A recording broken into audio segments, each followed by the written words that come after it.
नमस्कार दोस्तों, आपका हमारे YouTube चैनल में स्वागत है। दोस्तों, सभी दर्शकों को हमारी ओर से जय श्री कृष्ण। दोस्तों, कैसे हैं आप? उम्मीद है आप सब अच्छे होंगे। आइए आज की कहानी सुनते हैं।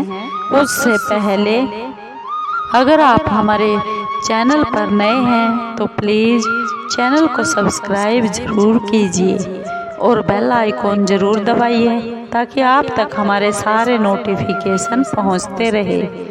दोस्तों, आपका एक सब्सक्राइब भी हमारे लिए बेहद मायने रखता है। आइए आज की कहानी शुरू करते हैं। आज की कहानी बहुत ही प्यारी, बहुत ही ज्ञानवर्धक और बहुत ही प्रेरणादायक कहानी है। आइए कहानी सुनते हैं। काशी जी में एक राजा राज्य करता था। उसका नाम था प्रताप मुकुट। उनका वज्र मुकुट नाम का एक बेटा भी था। एक दिन राजकुमार दीवान के लड़के को साथ लेकर वन में शिकार खेलने के लिए गया। वन में घूमते घूमते उन्हें तालाब मिला। उसके तालाब में पानी में बहुत सुंदर कमल खिले हुए थे और हंस किलोल कर रहे थे। तालाब के किनारों पर बहुत घने पेड़ थे जिन पर तरह तरह के पक्षी चहचहा रहे थे, कलरव कर रहे थे। दोनों ही मित्र, दोनों ही दोस्त उस तालाब के पास रुक गए और तालाब के पानी में हाथ पैर मुंह धोकर बैठ गए।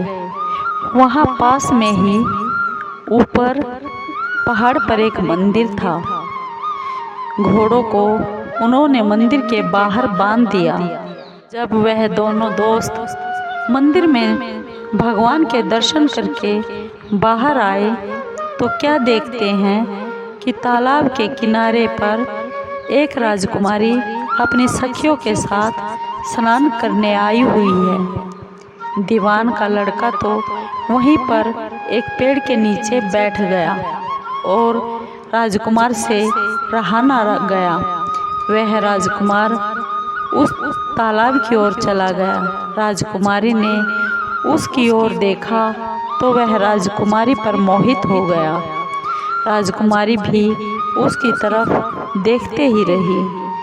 फिर उसने क्या किया कि जूड़े में से एक कमल का फूल निकाला, अपने कान से लगाया और दांत से कुतरा और पैर के नीचे दबा दिया और फिर छाती से लगा लिया। अपनी सखियों के साथ वह फिर उस तालाब के पास से चली गई। उस राजकुमारी के जाने पर राजकुमार बहुत दुखी हुआ और निराश होकर वह अपने दोस्त के पास आया। उस दीवान के लड़के के पास आया और दीवान के लड़के को सारी बातें बता दी और बोला, दोस्त, मैं इस राजकुमारी के बिना जिंदा नहीं रह सकता। मुझे यह राजकुमारी चाहिए, पर मुझे न तो उसका नाम ही पता है और ना ही उसका घर ठिकाना ही पता है। वह राजकुमारी मुझे कैसे मिलेगी? दीवान के लड़के ने कहा, हे राजकुमार, आप इतना मत घबराइए, वह सब कुछ बता गई है। राजकुमार ने दीवान के लड़के से पूछा, दोस्त, कैसे क्या कुछ बता गई है? वह दीवान का लड़का बोला, उसने कमल का फूल सिर से उतारकर जैसे ही कानों से लगाया तो उसने यह बताया कि मैं कर्नाटक की रहने वाली हूँ और दांत से जब कुतरा तो उसका मतलब था कि मैं दंत बाट राजा की बेटी हूँ और पाँव से दबाने का अर्थ यह हुआ कि मेरा नाम पद्यावती है। और छाती से लगाकर उसने बताया कि तुम मेरे दिल में बसे हो और तुमसे मुझे बहुत प्यार हो गया है। इतना यह सुनना ही था कि राजकुमार खुशी के मारे फूल गया और वह दीवान के बेटे से बोला, अब मुझे कर्नाटक देश में ले चलो दोस्त। दोनों दोस्त वहाँ से चल पड़े और घूमते फिरते सैर करते हुए दोनों कई दिन बाद उस शहर में जा पहुँचे। राजा के महलों के पास जा पहुँच गए तो एक बुढ़िया वहाँ पर अपने दरवाजे पर बैठी हुई चरखा काट रही थी। उस बुढ़िया के पास जाकर दोनों घोड़ों से उतरकर उस बुढ़िया माँ से बोले, हे माँ, हम सौदागर हैं, हमारा सामान पीछे आ रहा है, क्या आप हमें रहने के लिए थोड़ी जगह दे दोगी? उनकी ये प्यार भरी बातें सुनकर और उनकी शकल सूरत देखकर बुढ़िया माँ के मन में ममता भर आई और वह बुढ़िया माँ बोली, बेटा, तुम्हारा ही तो घर है, जब तक तुम्हारा जी करे तब तक रहो। और दोनों दोस्त वहाँ पर बुढ़िया माँ के घर पर ठहर गए। दीवान के बेटे ने उससे पूछा, हे माँ, तुम क्या करती हो और तुम्हारे घर में कौन कौन परिवार में रहता है और तुम्हारा गुजारा कैसे चलता है? बुढ़िया माँ ने जवाब दिया, बेटा, मेरा लड़का राजा के घर नौकरी में है और मैं राजा की बेटी पद्यावती की नौकरानी थी। बूढ़ी हो जाने से अब घर में रहती हूँ क्योंकि मुझसे काम नहीं बनता। राजा मुझे खाने पीने को देता रहता है। दिन में एक बार मैं राजकुमारी को देखने के लिए महल में जरूर जाती हूँ। वह राजकुमार बुढ़िया माँ से बोला, ए माँ, तुम ये कुछ धन रख लो। और राजकुमार ने उस बुढ़िया को कुछ धन दे दिया और कहा, माँ, कल तुम वहाँ जाओ तो राजकुमारी से यह कह देना कि जेठ सुदी पंचमी को तुम्हें तालाब पर जो राजकुमार मिला था वह यहाँ आ गया है। अगले दिन जब बुढ़िया माँ राजमहल में गई तो उसने राजकुमार का वह संदेशा भी उस राजकुमारी को दे दिया। सुनते ही राजकुमारी ने गुस्सा होकर हाथों में चंदन लगाकर उसके गाल पर तमाचा मारा और कहा, जा, मेरे घर से निकल जा। बुढ़िया माँ ने घर आकर सब हाल उस राजकुमार को बता दिया। राजकुमार यह सुनकर हक्का बक्का रह गया। तब उसके मित्र ने कहा, उस दीवान के लड़के ने कहा, राजकुमार, आप चिंता मत करिए, घबराइए मत, उसकी बातों को समझने की कोशिश कीजिए। राजकुमारी ने अपनी 10 उंगलियां सफ़ेद चंदन में भर कर मारी हैं। इससे उसका मतलब यह हुआ अभी 10 रोज चांदनी के हैं और उसके चांदनी के बीत जाने पर मैं अंधेरी रात में मिलूंगी। फिर 10 दिन के बाद बुढ़िया माँ फिर से राजकुमारी के राजमहल में गई और राजकुमारी को खबर दी तो इस बार उसने केसर के रंग में 3 उंगलियां डुबोकर उसके मुंह पर मारी और कहा, भाग यहाँ से। बुढ़िया ने राजकुमार और उस दीवान के बेटे को आकर सारी बातें बता दी। राजकुमार शोक से बहुत ही दुखी हो गया था और व्याकुल इतना कि उससे रहा नहीं जा रहा था। परंतु दीवान के बेटे ने उस राजकुमार को समझाया, इसमें तुम हैरान क्यों हो रहे हो, इसमें हैरान होने की बात ही क्या है। उसने कहा कि मुझे मासिक धर्म हो रहा है, अभी 3 दिन रुको, फिर आती हूँ। 3 दिन बीतने के बाद बुढ़िया माँ फिर से राजमहल पहुँची और इस बार राजकुमारी ने उसे फटकार कर पश्चिम की खिड़की से बाहर निकाल दिया। उसने घर आकर राजकुमार को फिर से सारी बातें बता दी। सारी बातें सुनकर दीवान का लड़का बोला, दोस्त, उसने आज रात को तुम्हें उस खिड़की की राह से बुलाया है। राजकुमार खुशी के मारे उछल पड़ा और समय आने पर उसने बुढ़िया माँ की पोशाक पहन ली, इत्र लगाया, हथियार बांध लिए। दोपहर रात बीतने पर वह राजमहल में जा पहुंचा और खिड़की में से अंदर पहुंच गया। राजकुमारी वहां उसके इंतजार में थी और तैयार खड़ी थी। वह उसे भीतर ले गई।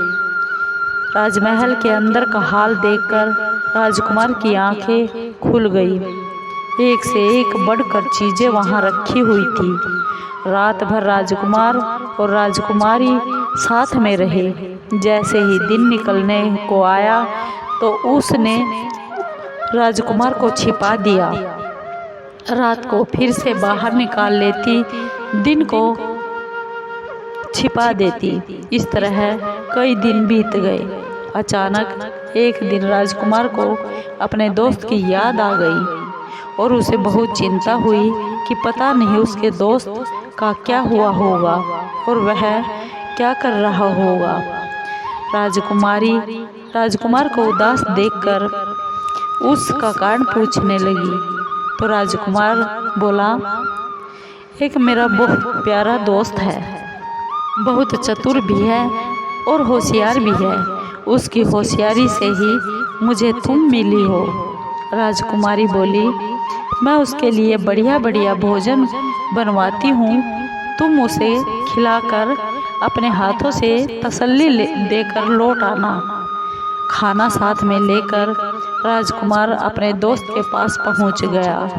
वे महीने भर से नहीं मिले थे, इसलिए राजकुमार ने मिलने पर सारा हाल सुनाकर कहा कि राजकुमारी को मैंने अब तुम्हारी ही चतुराई से सारी बातें बता दी हैं। मैंने बताया तुम कितने होशियार हो, कितने चतुर हो और तुम्हारी ही होशियारी से आज मुझे तुम मिली हो, तभी तो यह भोजन तुम्हारे लिए बनाकर राजकुमारी ने भिजवाया है। राजकुमार की बातें सुनकर दीवान का लड़का बहुत ही चिंता में पड़ गया और राजकुमार से बोला, राजकुमार, यह तुमने अच्छा नहीं किया। राजकुमारी समझ गई कि जब तक मैं हूँ वह तुम्हें अपने बस में नहीं रख सकती, इसलिए उसने इस खाने में जहर मिलाकर मेरे लिए भेजा है। यह कहकर दीवान के लड़के ने थाली में से एक लड्डू उठाया और कुत्ता खड़ा था कुत्ते के आगे डाल दिया। जैसे ही कुत्ते ने वह लड्डू खाया, कुत्ता लड्डू खाते ही मर गया। राजकुमार ने जब यह देखा तो राजकुमार को बहुत गुस्सा आया और बहुत बुरा लगा। उसने कहा, ऐसी स्त्री से तो भगवान बचाए, जब उसने तुम्हें जहर दिया है तो मुझे भी दे सकती है। अब मैं उसके पास कभी नहीं जाऊंगा। दीवान का बेटा बोला, नहीं राजकुमार, अब इसका उपाय करना चाहिए जिससे हम उसे अपने घर ले चले। आज रात को तुम वहां पर जाओ और जब राजकुमारी सो जाए तो उसकी बाईं जांघ पर त्रिशूल का निशान बनाकर उसके गहने लेकर चले आना। राजकुमार ने जैसा दीवान के बेटे ने कहा था बिल्कुल वैसा ही किया और उसके आने पर दीवान का बेटा बोला, उसको चलो साथ चलते हैं। योगी का भेष बनाकर वह मरघट में शमशान घाट में जा बैठा और राजकुमार से बोला, तुम ये गहने जेवरात लेकर बाजार में बेच कर आओ। अगर कोई तुम्हें पकड़े तो यह बोल देना कि मेरे गुरु के पास चलो और उसे मेरे पास लेके आना।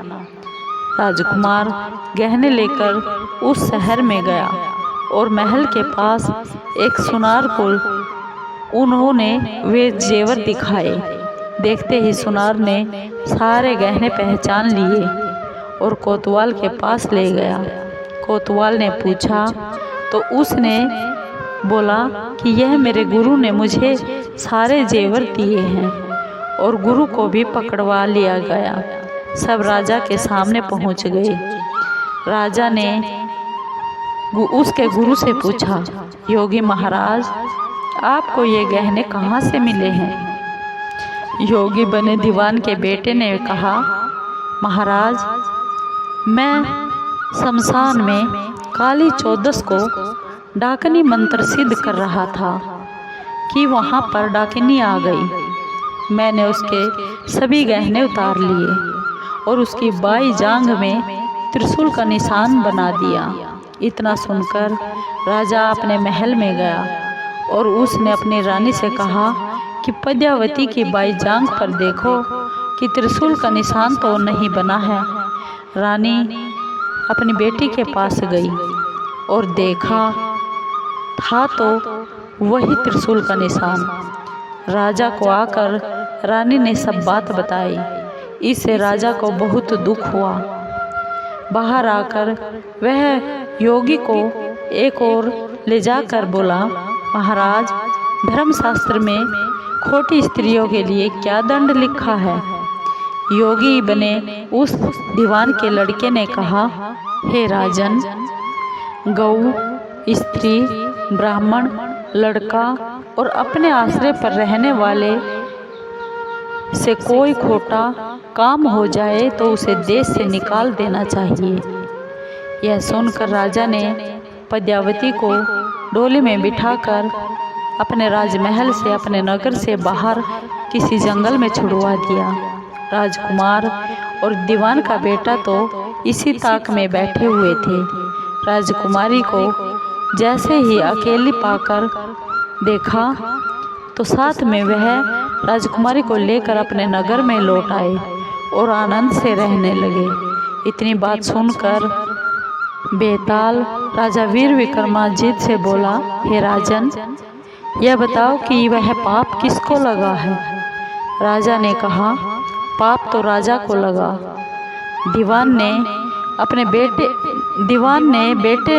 दीवान के बेटे ने अपने स्वामी का काम किया और कोतवाल ने अपने राजा का कहना माना और राजकुमार ने अपना मनोरथ सिद्ध किया है। राजा ने पाप किया है जो बिना विचारे ही उस अपनी बेटी को देश से निकाला दे दिया। राजा का इतना कहना ही था कि बेताल फिर से उसी पेड़ पर जाकर लटक गया और राजा वापस गया और बेताल को लेकर फिर से चल पड़ा। बेताल बोला, राजन, सुनो, एक कहानी और सुनाता हूँ। दोस्तों, आगे की कहानी अगली वीडियो में। आपको ये कहानी कैसी लगी? अगर आपको ये कहानी अच्छी लगी हो तो प्लीज़ लाइक कीजिए, शेयर कीजिए और सब्सक्राइब कीजिए। दोस्तों, कमेंट ज़रूर कीजिए क्योंकि आपका एक कमेंट हमारे लिए बहुत ही मायने रखता है और हमारा हौसला बढ़ाता है।